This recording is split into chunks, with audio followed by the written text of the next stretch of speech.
Hello' everyone, good evening. এয়া হৈছে কাজিৰঙা।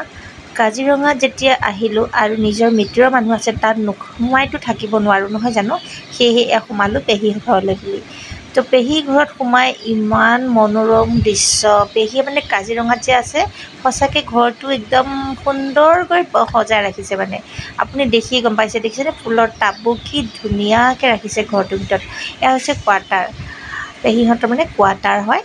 আৰু তেওঁলোকে কোৱাৰ্টাৰটো যে ইমান ধুনীয়াকৈ ৰাখিছে, গাৰ্ডেন মানে মই মানে ভিডিঅ' নকৰি থাকিবই নোৱাৰি। আৰু আপোনালোকে চাওকচোন, সঁচাকৈ ভাল লাগিছেনে নাই কমেণ্টত জনাব। আৰু ইয়াত দেখিছে ভিতৰতো মানি প্লেণ্ট আৰু আছে ভিতৰত, মই কিন্তু আৰু নুতুলিলোঁ, কাৰণ মই যিহেতু আলহী ঘৰত আহিছোঁ ন, ইমান ভিডিঅ' কৰি থাকিবতো নোৱাৰোঁ, কথাও পাতিব লাগিব। সেয়েহে যিমানখিনি পাৰোঁ আপোনালোকক দেখালোঁ। এয়া হৈছে ভাই বোৱাৰী, তাইকো অলপ উঠাই দেখালোঁ, ল'ৰা ছোৱালী কেইটাবাও ভিতৰত আছে। আৰু মোৰ কাণ্ডত দেখিছে, বাহিৰত মানে পিছফালে এখন মানে ঝুলনা আছে, তাত বহি আমি দুজনে একদম ঝুলনা ঝুলিছোঁ অলপ।